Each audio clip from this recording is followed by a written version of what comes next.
Hello, and welcome to another episode of Ask Adam Live. ASK is the acronym for Always Seek Knowledge. One thing I strive with this show and present it to you is to encourage you to seek, understand, know a little bit more about what you do, whether it's in life, whether it's your career, whether it's your relationship. Ask, seek knowledge to understand what you're doing, maybe why you're doing it, not to question yourself with doubt, but to understand more and build confidence, to build confidence in yourself, to build confidence in the relationships that you have with individuals, people, friends, coworkers. It's about building that strong bond of culture that I feel is kind of what helps make the world go round. And if you don't have that strong bond, well, I think you have a little bit of what's going on now, where there's just sort of the vagueness of relationships and the vagueness of existing and the vagueness of just doing your daily work and not putting a little bit more into it, not understanding why you do it, not understanding what gets handed to you and what part of the process you play, and then how do you make that process better by handing it off to the next person. Seeking knowledge to understand a little bit more about ourselves, about life, and relationships. Now let's get on with the show. Building resilient teams and organizations.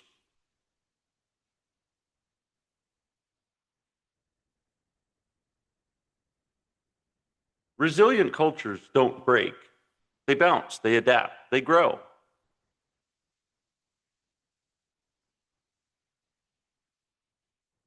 Strong teams perform, resilient teams endure, and they evolve. In today's world, fast pivots, tough markets, high stress resilience, it's really the core of, well, leadership skills.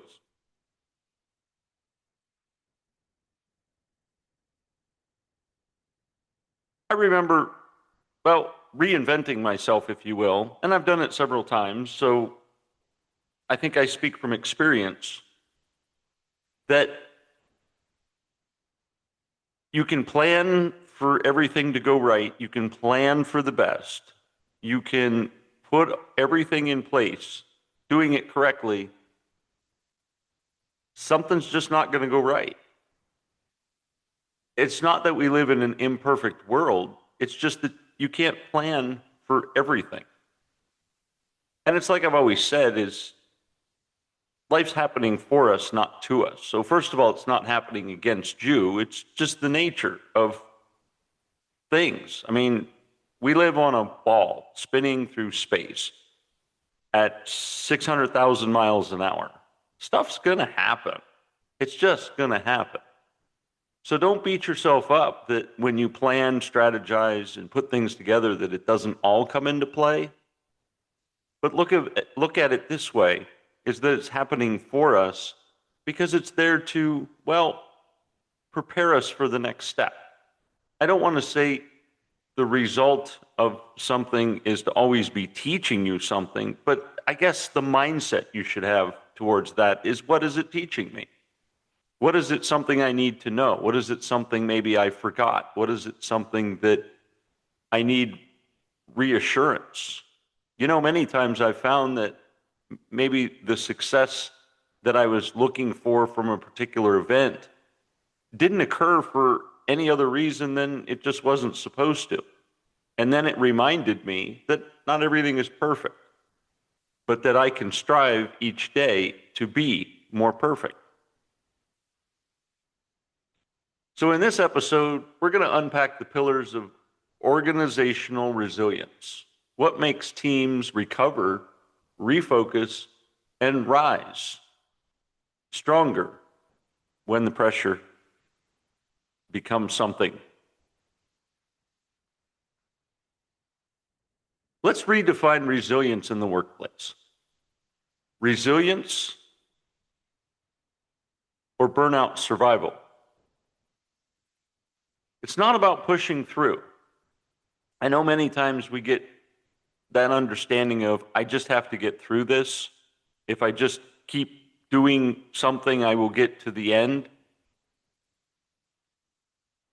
It's a great notion, but you really need to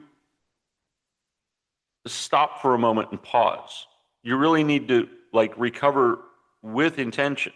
Because if you just keep pushing through and disregard the failures and disregard the side steps and just be like, oh, it's the notion of what I'm doing, well, you're not really learning from that experience, which is, I don't want to say necessarily, but it's kind of why you keep going through the same thing.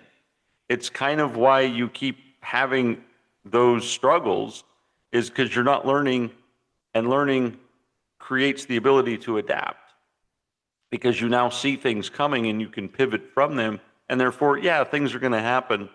You're just not as involved because you already see it coming. Does that make sense? So adapting with agility and bouncing forward, not just back, is kind of what you want to do. And that allows you to see that occurrence come at you, pivot from that occurrence, so it's still going to happen. It just doesn't disrupt your flow. And you're still moving forward, but you're also learning in that forward motion. See, resilience isn't passive. It's a trained emotional state, anchored in psychology, physiology, and purpose. This is from the program Your Life, if you remember. You know, Eric Neskers, he was a neuroscientist, and he studied resilient brains,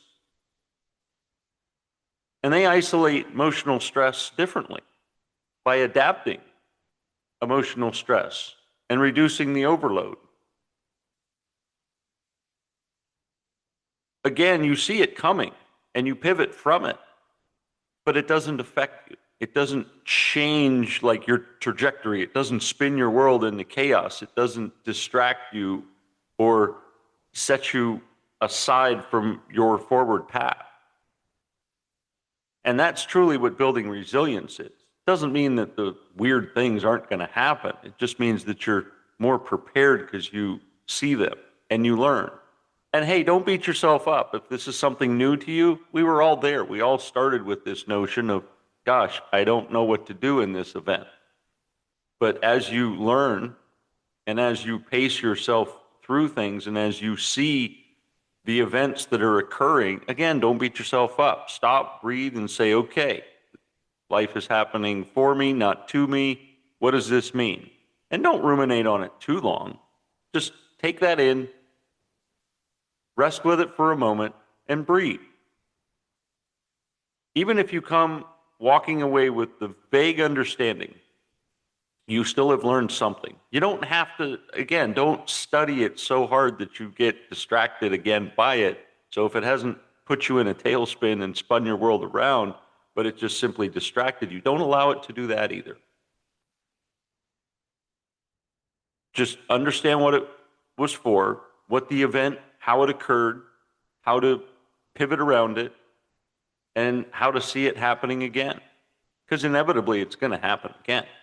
Could be even at a different level, but it's still going to happen. So let's look at the 5 pillars of team resilience. Psychological safety. If people can't speak up or fail safely, they'll never take meaningful risks. Ask yourself, do my team members feel heard, seen, and feel okay if maybe they weren't right? You know, it's kind of an uncomfortable feeling if you're always under that pressure of, I don't want to make the wrong move. I can tell you that that has occurred to me several times, where it was having to almost go to analysis paralysis of, okay, don't want to make the wrong move. Which one do you choose? You know, red pill, blue pill, you know, that kind of scenario. And then okay, what's the aftermath of that? And if I did this, what, and you just, yeah, you can get into a Vulcan mind melt of just overthinking as far as not feeling safe. So it's okay to make those mistakes. It's okay to make a poor decision. The idea is that we make them and fix them early or correct them early, to acknowledge them and to move on. Number two is shared purpose. Alignment isn't about tasks, it's about why. I know we've talked several times, but understanding your why, knowing your why. You know, clarity, that breeds confidence.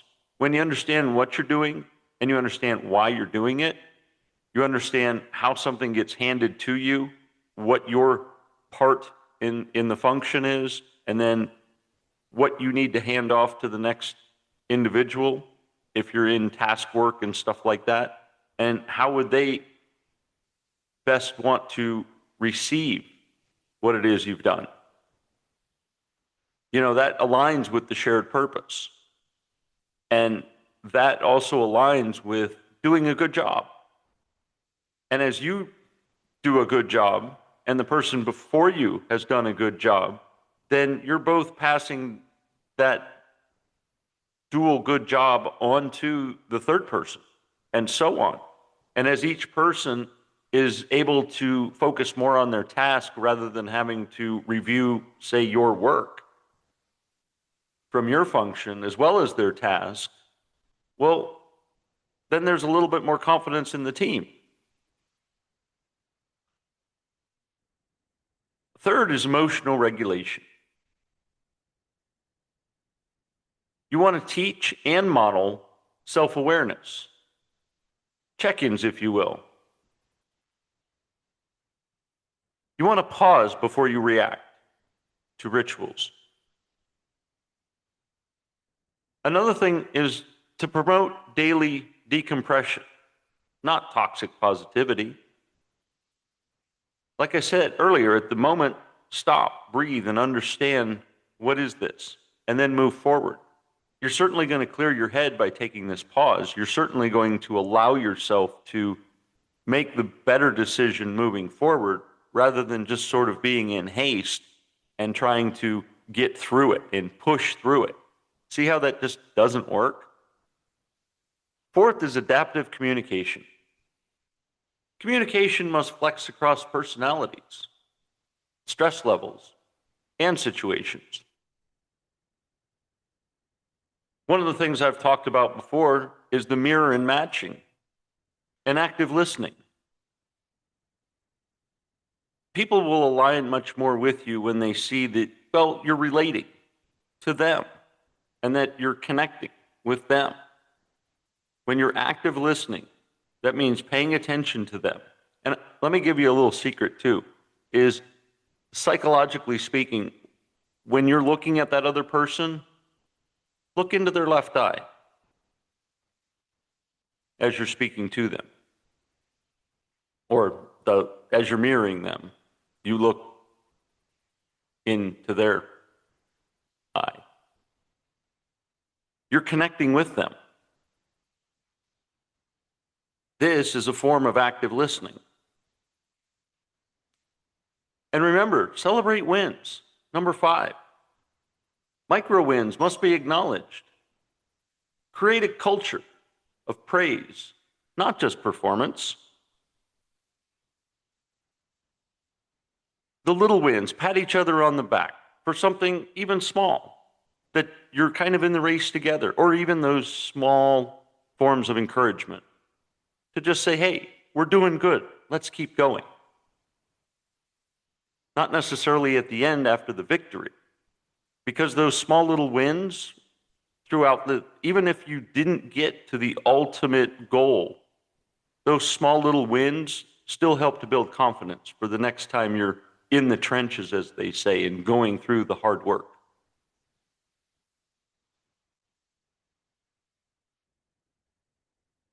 I remember in my time working in the warehouse that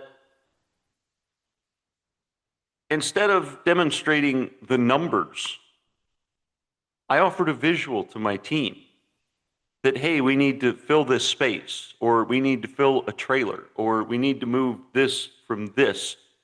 And the visualization, sharing with them the visualization of what this looked like. And as they progressed through the task, I said, wow, look, halfway full or halfway clear. And this, in a very simple fashion, helped sort of resonate with them. It wasn't over complex, but they were allowed to see that they were making progress. They were allowed to see the change.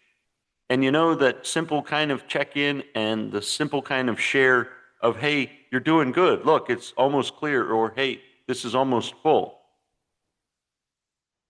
You know, let's try to get it done by this time, so let's get it full by this time, not let's get the job completed. And I found that that was a much better way to communicate. And so I knew that it was received properly because the team member would come back to me and say, hey, I filled it up. Not I did the job, not I finished the task, but they were speaking my language. So I knew that they understood. And they got to visually see their task in motion. And that built confidence. Confidence so much that they would come back and say, hey, what can we fill today? Not what can I do, or what do you need to get done in some higher authoritative speak, being a leader. They came to me to say, what can I fill? Knowing that part of their part was doing something to fill the containers.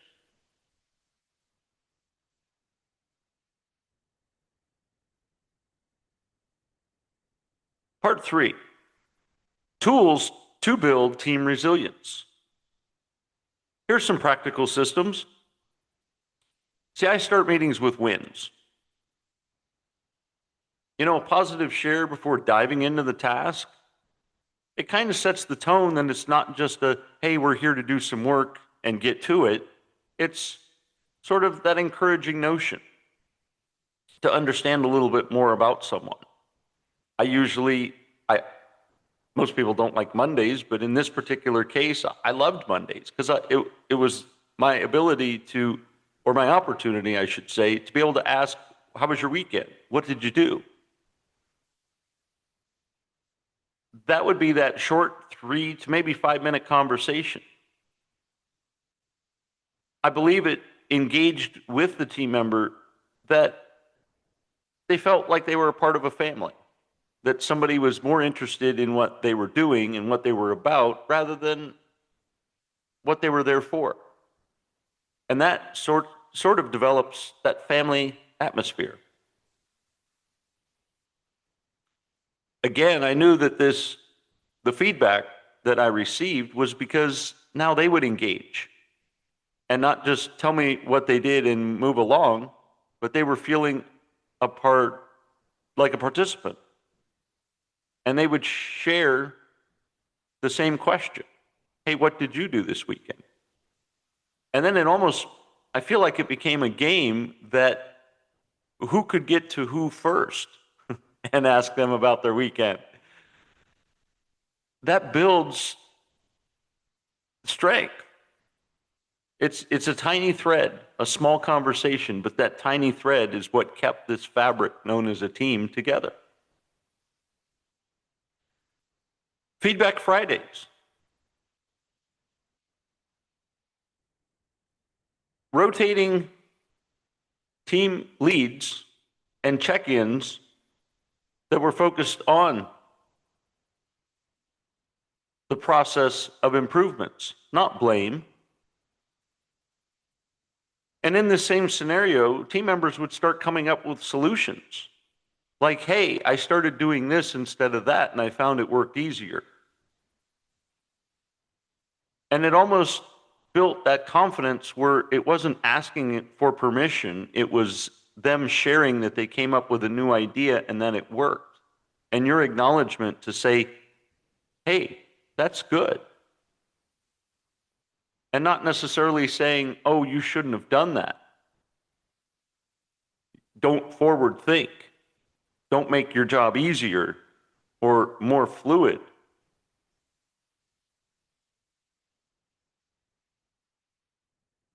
and certainly not blame, but to learn. Have a resilience playbook.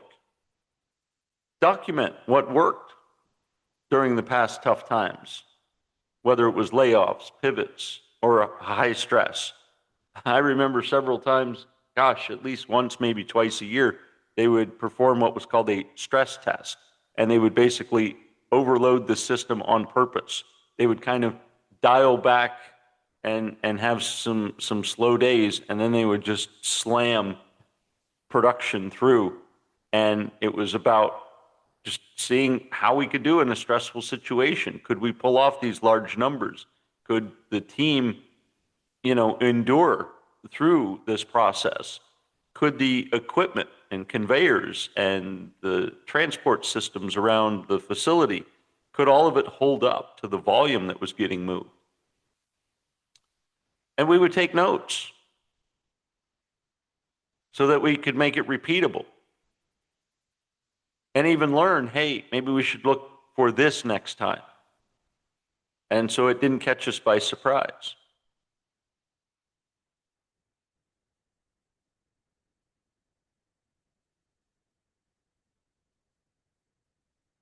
And I guess I should mention at Ask Adam Live, resilience isn't just taught, it's embedded. From story-driven leadership to action-based reflection. We build, bounce back energy into every layer. And like I said, once you get into this habit, others will get into that habit as they're giving you feedback and participating in this process. And you will find that your business and your relationships, your teams, they will have these layers woven in as well.